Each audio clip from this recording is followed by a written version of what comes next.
Welcome to money management channel. Tata மோட்டார்ஸை பற்றி நம்ம சேனல்லே நிறைய வீடியோஸ் பார்த்துட்டு இருக்கிறோம். ஸோ டாடா மோட்டார்ஸ்லேயே பார்த்தீங்க அப்படின்னா கண்டினியூஸாக நிறைய கார்பரேட் ஆக்ஷன்ஸ் எல்லாமே அனௌன்ஸ் பண்ணிக்கிட்டே இருக்கிறாங்க. இப்போ தான் டாடா மோட்டார்ஸ்லேருந்து டாடா டெக்னாலஜியை ஸ்ப்ளிட் பண்ணி ஐபிஓ லிஸ்ட் பண்ணாங்க. அதுவுமே நல்ல ஒரு ரிட்டர்னை கொடுத்துச்சு. ஸோ அதில் அலாட்மெண்ட்டை பற்றி நம்ம டீட்டெயிலாக டிஸ்கஸ் பண்ணோம். அதில் பார்ட்டிசிபேட் பண்ணவங்களுக்கு நல்ல ரிட்டர்ன். கூடிய சீக்கிரம் டாடா மோட்டாரோட டிவிஆர் டீலிஸ்ட் பண்ண போகிறாங்க. அதுக்குண்டான ரேஷியோ, அதாவது இப்போ 7 ஷேர்ஸ் கொடுக்க போகிறாங்க. 10 ஷேர்ஸ் டிவிஆர் ஷேர்ஸ் வச்சுருந்தோம் அப்படின்னா அதுக்கு ஈக்குவலண்ட்டாக டாடா மோட்டாரில் 7 ஷேர் கொடுக்க போகிறாங்க. இது எல்லாமே ஆல்ரெடி நம்ம டிஸ்கஸ் பண்ணது தான். இப்போ ரீசெண்டாக பார்த்தீங்க அப்படின்னா இவங்க ஒரு டிமெர்ஜர் அனௌன்ஸ் பண்ண போகிறாங்க. அதாவது அவங்க டாடா மோட்டாரை 2ஆக ஸ்ப்ளிட் பண்ண போகிறாங்க. இருக்கிற ஃபஸ்ட்டு நார்மலாக ட்ரேட் ஆகிட்டு இருக்கிற டாடா மோட்டாரையும் டிவிஆரையும் ஒன்று சேர்த்திட்டு அதுக்கப்புறம் டாடா மோட்டார்லேருந்து 2 பார்ட்டாக பிரிக்க போகிறாங்க. ஸோ இந்த கார்பரேட் ஆக்ஷன்ஸ் எல்லாமே கண்டினியூஸாக நடக்க போகுது. இந்த மாதிரி ஈவெண்ட் எல்லாம் நடக்கிறதுனால நமக்கு மார்க்கெட்டில் பெனிஃபிட் ஆகுமா, இல்லை நாம் வாங்கி வச்சுருந்தா நல்லா ப்ராஃபிட்டை கொடுக்குமா, இல்லை இப்போ பை பண்ணலாமா, இல்லை இந்த டிமெர்ஜருக்கு அப்புறம் பை பண்ணலாங்கிறத பற்றி தான் இந்த வீடியோவில் நம்ம டிஸ்கஸ் பண்ண போகிறோம். நம்ம ஆல்ரெடி நம்ம சேனல்லையே பார்த்தீங்க அப்படின்னா லாங் டைம் இதுக்கோசரம் ஒரு சீரியஸ் ப்ளே பண்ணிட்டு இருக்கிறோம். அதில் ஆல்ரெடி டாடா மோட்டாரை பற்றி டீட்டெயிலாகவே டிஸ்கஸ் பண்ணிட்டு இருக்கிறோம். என்னோட போர்ட்ஃபோலியோவில் என்னென்ன ஸ்டாக்ஸ் வச்சிருக்கிறங்கிறத பற்றி இந்த சீரீஸில் 1 by 1 டிஸ்கஸ் பண்ணிட்டு இருக்கிறோம். அதில் டாடா மோட்டாரை ஆல்ரெடி டிஸ்கஸ் பண்ணியிருக்கிறோம். 1 crore போர்ட்ஃபோலியோ டார்கெட்டாக வச்சு அதில் நம்ம லிஸ்ட்டு செட் பண்ணிட்டு இருக்கோம். அதுக்குன்னு ஒரு செட் ஆஃப் ரூல்ஸ் வச்சிருக்கிறோம். செக்டர் அலோகேஷன் பண்ணியிருக்கிறோம். இன்வெஸ்ட்மெண்ட் பேஸ்கெட்டில் ஒரு 20 to 30 ஸ்டாக்ஸ் ஐடென்டிஃபை பண்ணி இன்வெஸ்ட் பண்ணுறோம். நிஃப்டி 50 ஸ்டாக்ஸ் ஒரு 80%, அதர் ஸ்டாக்ஸில் ஒரு 20% ப்ராப்பரான மேனேஜ்மெண்ட், அதாவது அட்ராக்டிவான வேல்யூஷனில் கிடைக்கிறப்ப அந்த ஸ்டாக்கை பை பண்ணிட்டு இருக்கிறோம். சிங்கிள் ஸ்டாக்ல 10% மேலே போகாத மாதிரி பார்த்துட்டு இருக்கிறோம். ஆப்பர்ச்சுனிட்டி கிடைக்கிறப்ப நம்ம லம்சம் மோட்லி பை பண்ணுறோம். அப்படி இல்லை அப்படின்னா குவாலிட்டியான ஸ்டாக்ஸ் எல்லாமே எஸ்ஐபி மோட்லி பை பண்ணி வச்சுட்டு இருக்கிறோம். டாடா குரூப்பை பொறுத்த வரைக்கும் இவங்க மார்க்கெட் லீடராக இருக்கிறாங்க. மார்க்கெட் கேபிட்டல் வைஸ் இந்தியாவில் டாப் பிளேயர், அதாவது பிஸ்னஸ் ஹவுஸாக இருக்கிறது டாடா மோட்டார்ஸ் தான். டாடா மோட்டார்ஸ் ஷேர்ஸ் ஏதாச்சும் ஒரு கம்பெனியாச்சும் இருக்கணும்னு ஆசைப்படுவோம். அந்த வகையில் டாடா குரூப்ஸில் நிறைய கம்பெனிஸ் இருக்குது. எல்லாமே பார்த்தீங்க அப்படின்னா இந்த லாஸ்ட் 2 இயர்ஸில் நல்ல ரிட்டர்னை கொடுத்துருக்கு. அதை பற்றியும் லாஸ்ட் இயரில் பார்த்தீங்க அப்படின்னா எவ்வளோ ரிட்டர்ன் கொடுத்துருக்குங்கிறத டீட்டெயிலும் நம்ம சேனலில் போஸ்ட் பண்ணியிருக்கிறோம். டாடா மோட்டாரை பொறுத்த வரைக்கும் இது ஸ்டார்ட் பண்ணி 1945 ஸ்டார்ட் பண்ணியாச்சு. 78 வருஷத்துக்கு மேலே இந்த கம்பெனி ரன் ஆகிட்டு இருக்கு. இது ஹெட் குவார்ட்டர்ஸ் மும்பையில் இருக்கு. அதே மாதிரி இதில் கீ பீப்புள்னு பார்த்தீங்க அப்படின்னா சந்திரசேகர் சார் தான் கீ பீப்புளாக இருக்காரு. 60,000 எம்ப்ளாய்க்கு மேலே ஒர்க் பண்ணுறாங்க. இவங்க சர்வீசஸ் வேர்ல்டு வைடு ப்ரொவைட் பண்ணுறாங்க. டாடா மோட்டார் பார்த்தீங்க அப்படின்னா நிறையா லாஸஸ் ஆச்சு. அதுக்கப்புறம் இப்போ ஸ்டெப் பை ஸ்டெப் நல்ல இம்ப்ரூவ்மெண்ட் காமிச்சு நல்லா டெவலப் பண்ணிக்கிட்டே வர்றாங்க. இவங்களோட ப்ராடக்ட்னு பார்த்தீங்க அப்படின்னா ஆட்டோமொபைல் இருக்குது, லக்ஸரி வெஹிக்கிள்ஸ் இருக்குது, கமர்ஷியல் வெஹிக்கிள்ஸ் இருக்குது, ஆட்டோமோட்டிவ் பார்ட்ஸ் இருக்குது, பிக்கப் ட்ரக்ஸ் இருக்குது, எஸ்யூவிஸ் இருக்குது. ஸோ இது எல்லாமே இவங்களோட மெயின் ப்ராடக்ட்ஸாக இருக்குது. சப்சிடரி கம்பெனிஸ்னு பார்த்தீங்க அப்படின்னா டாடா மோட்டார் கார்ஸ் இருக்குது, ஜாக்வார் லேண்ட் ரோவர் இருக்குது, அதே மாதிரி டாடா அமெரிக்கா போல இருக்கும், டாடா டெக்னாலஜிஸ். அதுதான் இப்போ ரீசெண்டாக தனியாக லிஸ்ட் பண்ணிட்டாங்க. டாடா ஹிஸ்பானோ இருக்குது, டாடா ஹிட்டாச்சி இருக்குது. ஸோ இது எல்லாமே பார்த்தீங்க அப்படின்னா இந்த கம்பெனியோட சப்சிடரி கம்பெனியாக இருக்குது. ஸோ டாடா மோட்டாரை பொறுத்த வரைக்கும் இப்போ வரப்போகிற ரிசல்ட்ஸ் எல்லாமே ஓரளவுக்கு டீசெண்டாக வந்துட்டு இருந்திருக்கு. லாஸ்ட் 3 quarters, அதாவது பாஸ்ட் 3 quartersஸாக இவங்க பாசிட்டிவான ரிசல்ட்ஸ் கொடுத்துட்ருக்குறாங்க.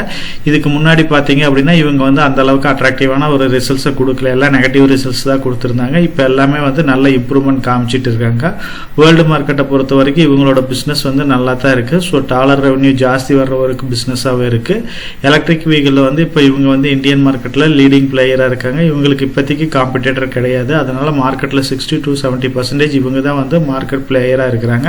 நிறைய கார்பரேட் ஆக்ஷன்ஸ் எல்லாமே எடுத்துகிட்டு இருக்கிறாங்க. அதாவது ஐபிஓ லிஸ்ட் பண்ணுறது, டீலிஸ்ட் பண்ணுறது, அதுக்கப்புறம் டிமெர்ஜ் பண்ணுறது, இந்த மாதிரி கண்டினியூஸாக மார்க்கெட்டுக்கு தேவையான நியூஸஸ் எல்லாமே கொடுக்கறதுனால இந்த ஸ்டாக் எப்பயுமே ஒரு ஃபோக்கஸ்லேயே தான் இருக்குது.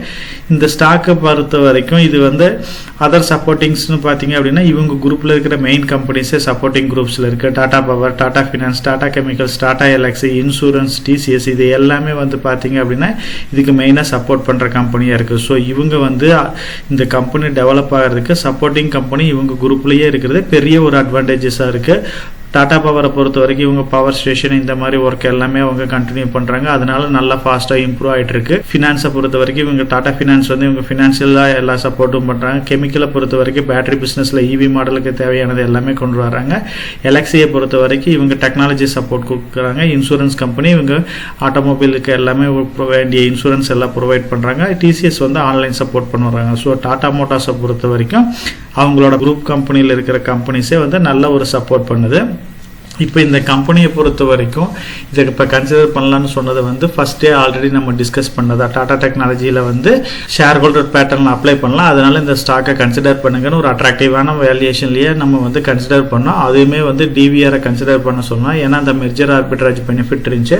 டாடா மோட்டார் டிவிஆரில் 10 ஷேர் வச்சுருந்தோம் அப்படின்னா அதுக்கு ஈக்குவலாக டாடா மோட்டாரில் 7 ஷேர் கொடுத்துருந்தாங்க. ஸோ இப்போ உண்டான எல்லா மெர்ஜர் ஆர்பிட்ரேஜ் பெனிஃபிட் இருக்குது. இப்போ ஓரளவுக்கு கிட்டத்தட்ட வந்து இப்போ மெர்ஜ் ஆகிற ஸ்டேஜ் வர்றதுனால இப்போ எல்லாமே வந்து அந்த பெனிஃபிட் வந்து கொஞ்சம் குறைஞ்சிட்டே இருக்கு. இன்னும் வந்து ஒரு லைட் மாடிஃபிகேஷன் இருக்கு. அதை கன்சிடர் பண்ணி இப்போ நீங்க டாடா மோட்டார் பை பண்ணணும் அப்படின்னா டாடா மோட்டார் டிவிஆர் கன்சிடர் பண்ணீங்க அப்படின்னா மெர்ஜர் ஆர்பிட்ரேஜ் பெனிஃபிட்டும் நீங்க யூஸ் பண்ணிக்கலாம்.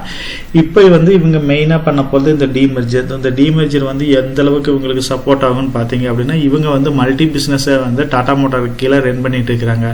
இவங்க வந்து இப்போ இருக்கிற பிஸ்னஸை வந்து கமர்ஷியல் வெஹிக்கிளாகவும் பேசஞ்சர் வெஹிக்கிளாகவும் ஸ்பிளிட் பண்ண போறாங்க. கமர்ஷியல் வெஹிக்கிளை பொறுத்த வரைக்கும் இவங்களுக்கு வந்து அந்த அளவுக்கு குளோபல் டெக்னாலஜி கிடையாது. ஸோ இவங்களுக்கு காம்படிட்டராக ஏகப்பட்ட கம்பெனிஸ் இருக்கிறாங்க. ஸோ குளோபல் வைஸ் பார்த்தீங்க அப்படின்னா இவங்க டெக்னாலஜி வைஸ் கொஞ்சம் வீக்காக தான் இருக்காங்க. ஆனால் இந்தியன் மார்க்கெட்டை பொறுத்த வரைக்கும் ப்ரைஸ் டு வேல்யூ வைஸ் வந்து இவங்க சீப்பராக இருக்கிறதுனால நல்ல ஒரு பொசிஷனை பிடிச்சி வச்சிருக்காங்க. கமர்ஷியல் வெஹிக்கிளை பொறுத்த வரைக்கும் கொஞ்சம் வேல்யூஷன் வைஸ் பார்த்தீங்க அதர் கம்பெனிஸ் காம்படிட்டர் இப்போ பாரத் பென்ஸ் ஆகட்டும் அதர் ஈச்சர் மோட்டார்ஸ் இதெல்லாம் கம்பேர் பண்ணுறப்ப இவங்க வந்து கொஞ்சம் கம்மியாக தான் இருக்காங்க. ஸோ இருந்தாலுமே இவங்க தனியாக ஸ்பிளிட் பண்ணுறப்ப நல்லா பர்ஃபார்ம் பண்ணுறதுக்கு நிறைய பாசிபிலிட்டிஸ் இருக்குது. பேசஞ்சர் வெஹிக்கிளை பொறுத்த வரைக்கும் JLR தான் மெயின் பார்ட்டாக இருக்குது.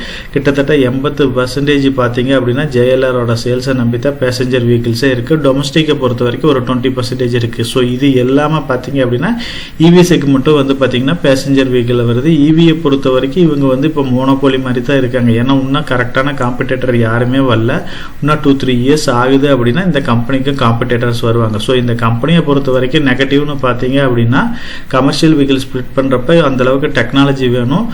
அதே மாதிரி வேர்ல்டு வைடு இவங்க காம்படேட் பண்ணுறப்ப இவங்க வந்து அப்கிரேட் பண்ண வேண்டியது இருக்குது. ஸோ பேசஞ்சர் வெஹிக்கிளை பொறுத்த வரைக்கும் இவங்க டொமஸ்டிக் சேல்ஸை வந்து ஜாஸ்தி பண்ண வேண்டியது இருக்குது. பியூராக JLR மட்டும் நம்பாமல் அதர் பிஸ்னஸ் மாடலையும் டெவலப் பண்ண வேண்டியது இருக்குது. EVயில் காம்படேட்டர் வர்றப்ப அதுக்கு தகுந்த மாடல்ஸ் எல்லாமே இவங்க இன்ட்ரடியூஸ் பண்ணி டாப் பிளேயராக வர்றதுக்கு நிறைய பொசிஷன் எடுக்க வேண்டியது இருக்குது. ஸோ இதுதான் வந்து இந்த டிமெர்ஜரில் இருக்கிற என்னோட பாயிண்ட் ஆஃப் வியூவில் கொஞ்சம் நெகட்டிவ் நியூஸாக பார்க்குறேன். பாசிட்டிவ் நியூஸ்னு பார்த்தீங்க அப்படின்னா நிறைய நியூஸஸ் சொல்லலாம்.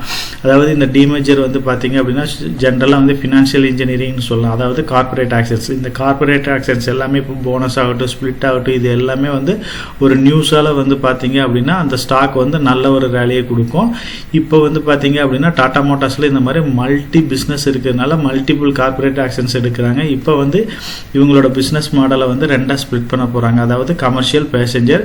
இப்போ ஒரு ஷேர் வச்சிருக்கீங்க டாடா மோட்டார் ஷேர் கமர்ஷியல் ஒரு பேசஞ்சர் ஷேர்ஸ் வந்து கொடுக்க போகிறாங்க. ஸோ கமர்ஷியல் வெஹிக்கிளை பொறுத்த வரைக்கும் இவங்க ட்ரக்ஸ் மட்டும் இல்லாமல் பார்த்தீங்க அப்படின்னா இப்போ நிறைய பஸ்ஸஸ் வந்து கொடுத்துட்ருக்காங்க. கவர்மெண்ட் ஆர்டர் பஸ்ஸஸ் வந்து நிறைய ப்ரொவைட் பண்ணிட்டு இருக்காங்க. அதனால கமர்ஷியல்லையும் வந்து நல்லா ஃபோக்கஸ் பண்ணிட்டு இருக்காங்க. வேர்ல்டு வைடும் வந்து நல்ல ஒரு காம்படிஷனை கிரியேட் பண்ணுவாங்க. EV வந்து பேக் போனாக இருக்கிறதுனால கமர்ஷியல்லையே வந்து இவங்க நிறைய இம்ப்ரூவ் ஆகிறதுக்கு நிறைய பாசிபிலிட்டிஸ் இருக்குது. பேசஞ்சர் வெஹிக்கிளை பொறுத்த வரைக்கும் இவங்க JLRல மெயின் ப்ராஃபிட் எடுத்தாலும் அதர் இதுலேயும் வந்து நிறைய மாடல்ஸ் வந்து லான்ச் பண்ணிட்டு இருக்காங்க. அதுலேருந்து இப்போ நல்ல சேல்ஸ் க்ரோத் ஆகிட்டு இருக்கு. அதனால வந்து நல்ல ஒரு இம்ப்ரூவ்மெண்ட் காமிச்சிட்டு இருக்கிறாங்க. இப்போதைக்கு EVயை பொறுத்த வரைக்கும் காம்படிஷன் இல்லாமல் இருக்கு. கூடிய சீக்கிரம் மார்க்கெட்டில் மாறுதி மற்ற அதர் கம்பெனிஸ் எல்லாமே வருது அப்படின்னா அதுக்கு தகுந்த மாதிரி இவங்களும் வந்து இம்ப்ரூவ் பண்ண வேண்டியது இருக்கு. இந்த மாதிரி கார்பரேட் ஆக்ஷன்ஸ் எல்லாமே வந்து இவங்க எடுக்கிறது எல்லாமே பாசிட்டிவாக தான் முடியுது. அந்த வகையில் இந்த டிமெர்ஜர் ப்ராசஸும் வந்து கொஞ்சம் பாசிட்டிவாக போகிறதுக்கு தான் நிறைய பாசிபிலிட்டிஸ் இருக்கு.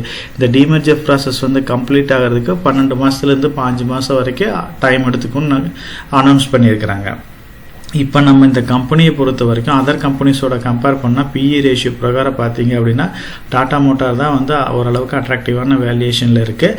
Other company Maruti Suzuki, Eicher motor, Hero motor, Mahindra இது எல்லாமே வந்து எபோவ் 20க்கு மேலே பிஇ ரேஷியோ இருக்குது. டாடா மோட்டார்ஸை பொறுத்த வரைக்கும் 17.60 இருக்குது. ஸோ டாடா மோட்டாரில் ஒரு சில நெகட்டிவ் ஃபேக்டர் இருக்குது.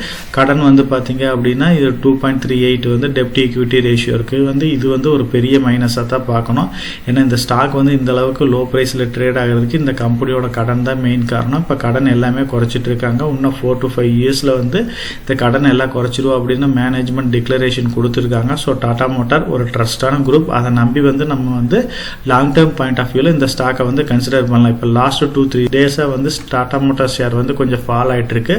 இன்னுமே கொஞ்சம் கரெக்ஷன் ஆச்சு அப்படின்னா டெஃபினட்டாக வந்து லாங் டேர்ம் பாயிண்ட் ஆஃப் வியூவில் இந்த ஸ்டாக்கை வந்து கன்சிடர் பண்ணுங்க. ஒரு நல்ல ரிட்டர்ன் கொடுக்கறதுக்கு நிறைய வாய்ப்பு இருக்கு. நம்ம சேனலை பொறுத்த வரைக்கும் நம்ம சேனல் சப்ஸ்கிரைப் பண்ணிட்டு ஒரு 45% பார்க்குறாங்க. சப்ஸ்கிரைப் பண்ணாமல் ஒரு 55% பார்த்துட்டு இருக்கிறாங்க. சப்ஸ்கிரைப் பண்ணாதவங்க நம்ம சேனலையும் வந்து சப்ஸ்கிரைப் பண்ணி சப்போர்ட் பண்ணுங்க. நம்ம சேனல் மெம்பர் கம்யூனிட்டியில போர்ட்ஃபோலியோ அப்டேட், அதாவது என்னோட போர்ட்ஃபோலியோல என்ன ஸ்டாக் பை பண்றேன், என்ன ஸ்டாக் செல் பண்றேன், என்னென்ன சேஞ்சஸ் பண்ணிட்டு இருக்கேன், இதை பத்தி இன்ஃபர்மேஷன்ஸ் வந்து ஷேர் பண்ணிட்டு இருக்கேன். டெய்லி மார்க்கெட் அப்டேட் வந்து முடிஞ்ச வரைக்கும் போஸ்ட் பண்ணிட்டு இருக்கேன். கார்பரேட்ல என்னென்ன ஈவென்ட் இருக்கு, நம்மளோட இந்திய எக்கனாமியை பத்தி ஒரு சில யூஸ்ஃபுல்லான இன்ஃபர்மேஷன்ஸ் எல்லாமே ஷேர் பண்ணிட்டு இருக்கோம். மெம்பர் கம்யூனிட்டியில ஜாயின் பண்ணி இதை ரெகுலரா ஃபாலோ பண்ணீங்க அப்படின்னா உங்களுக்கு நாலேஜ் இம்ப்ரூவ் ஆகிறது மட்டும் இல்லாம உங்களோட போர்ட்ஃபோலியோவை ஹெல்த்தியா பில்ட் பண்றதுக்கு எல்லா வகையிலையும் சப்போர்ட்டிவா இருக்கும். இப்ப டிஸ்கஸ் பண்ண இன்ஃபர்மேஷன் எல்லாம் உங்களுக்கு யூஸ்ஃபுல்லா இருக்கும்னு நினைக்கிறேன்.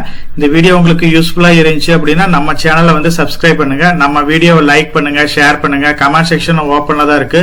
ஸோ இந்த வீடியோ பத்தி உங்களோட ஒப்பீனியன் என்ன, இதுல என்னென்ன டவுட்ஸ் இருக்கு அப்படின்னு நீங்க கமெண்ட் செக்ஷன்ல போஸ்ட் பண்ணீங்க அப்படின்னா உங்களுக்கு மட்டும் இல்லாம நம்ம வியூவர்ஸ் எல்லாத்துக்குமே நல்ல ஒரு சப்போர்ட்டிவா இருக்கும். நான் ஒரு செபி ரிஜிஸ்டர்ட் அட்வைசர் கிடையாதுங்க.